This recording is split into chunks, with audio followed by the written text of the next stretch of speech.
Hello student, this is आकांक्षा शर्मा। आज का मेरा टॉपिक है अकाउंटिंग प्रिंसिपल। अकाउंटिंग प्रिंसिपल में मैं पहले भी बता चुकी हूँ। अब बाकी के प्रिंसिपल्स ये हैं। कॉस्ट प्रिंसिपल ऑफ हिस्टोरिकल, इसको कॉस्ट प्रिंसिपल ऑफ हिस्टोरिकल या हिस्टोरिकल कॉस्ट प्रिंसिपल कुछ भी बोल सकते हैं। आगे बताती हूँ। According to this principle, assets are recorded in the books of account at their purchase price which include cost of purchase, transportation, installation and for making the asset ready to use it.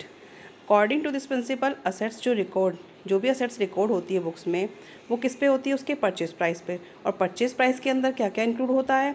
जो भी उसकी cost of purchase है, transportation, installation, जितना भी आपने उसमें खर्चा किया, जब तक आपने अपनी असेट को इंस्टॉल नहीं किया है तब तक जितने भी एक्सपेंसेस हुए उसको लाने में ले जाने में, तो वो सारे खर्चे किस में जुड़ जाते हैं? वो असेट की वैल्यू में इंक्लूड होके आते हैं। It is also called as historical cost as it is the cost of the asset that has been paid for acquisition and it does not change year after year despite the change in its market price due to price level changes. इसमें कहने का मतलब है कि जो historical cost है, जिस पे भी आपने कॉस्ट पे वो परचेज़ की थी, उसकी कॉस्ट वही रहती है, चाहे वो यूज़ करने के बाद मार्केट में वैल्यू कितनी भी चेंज क्यों ना हो जाए, क्योंकि डेप्रिसिएशन लगने के बाद जो वैल्यू है उसकी चेंज हो जाती है। बट जो उसकी कॉस्ट होती है मशीनरी की, वो वही होती है जिस पे वो परचेज़ की गई थी, जिसका उसका एक्विजिशन के हाथ में आया था। दस the asset is shown the balance sheet at its book value cost less depreciation. और जो असेट्स हैं वो जो बैलेंस शीट में शो होती हैं वो कौन सी होती हैं? जो डेप्रिसिएशन से माइनस करने के बाद। फाइनली इसमें ये बताने की कोशिश की गई है कि इस प्रिंसिपल के अकॉर्डिंग जितनी भी असेट्स हैं वो किस पे रिकॉर्ड की जाएंगी? कॉस्ट प्राइस पे। ये नहीं जो आज उनका मार्केट वैल्यू, इस पे नहीं, जो उस पर वो परचेज़ की गई थी वो वाला वैल्यू रिकॉर्ड की जाएगी। Next one is matching principal.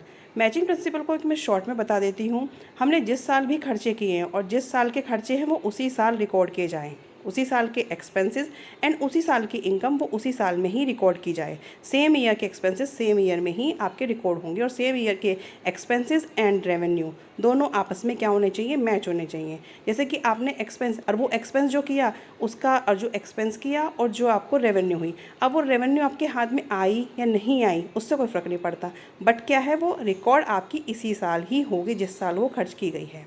आगे देखो। According to this principle, matching concept implies that all revenue earn during an accounting year whether received or not and all expenses incurred during the accounting year whether paid or not are match to ascertain the profit और loss for the accounting year. जिन्होंने कहा कि जो भी income हुई है वो इस साल हुई है या नहीं हुई है, रिसीव हुई है नहीं हुई है, और एक्सपेंसेस आपके जो हुए हैं वो पे करें या नहीं करें, बट वो क्या होने चाहिए? मैच होने चाहिए। इसी साल के, उसी साल के खर्चे उसी साल में पे होने चाहिए। Thus the expenses and revenue must belong to same accounting period to determine the correct profit to the accounting period. Expenses and revenue आपस में क्या होने चाहिए? सेम होने चाहिए, तभी आप क्या कैलकुलेट कर सकते हैं? प्रॉफिट कैलकुलेट कर सकते हैं। Next one is dual aspect principle. जैसे कि आपको नाम से ही पता चल रहा है, इस प्रिंसिपल के अकॉर्डिंग क्या है, जो भी ट्रांजेक्शन फर्म के अंदर होंगी वो क्या होंगी? डेबिट भी होगी, क्रेडिट भी होगी।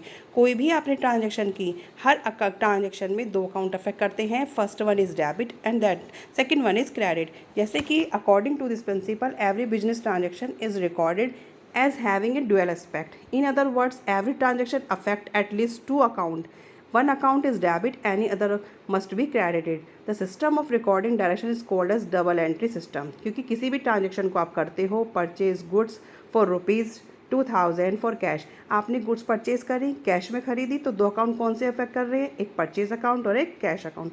परचेज हमारा एक्सपेंस है और कैश हमारी असेट है। तो अकॉर्डिंग द रूल के अकॉर्डिंग आप उसे डेबिट एंड क्रेडिट करेंगे कि आपके ऑल एक्सपेंसेस क्या होते हैं? डेबिट होते हैं, और कैश आपकी जाती है तो क्रेडिट होती है। तो जब एक ट्रांजेक्शन के अंदर दो अकाउंट अफेक्ट करते हैं तो उसे क्या बोलते हैं? Double entry system. ये लिखा है ना, if one account is debited any other account must be credited. The system of recording direction is called as double entry system.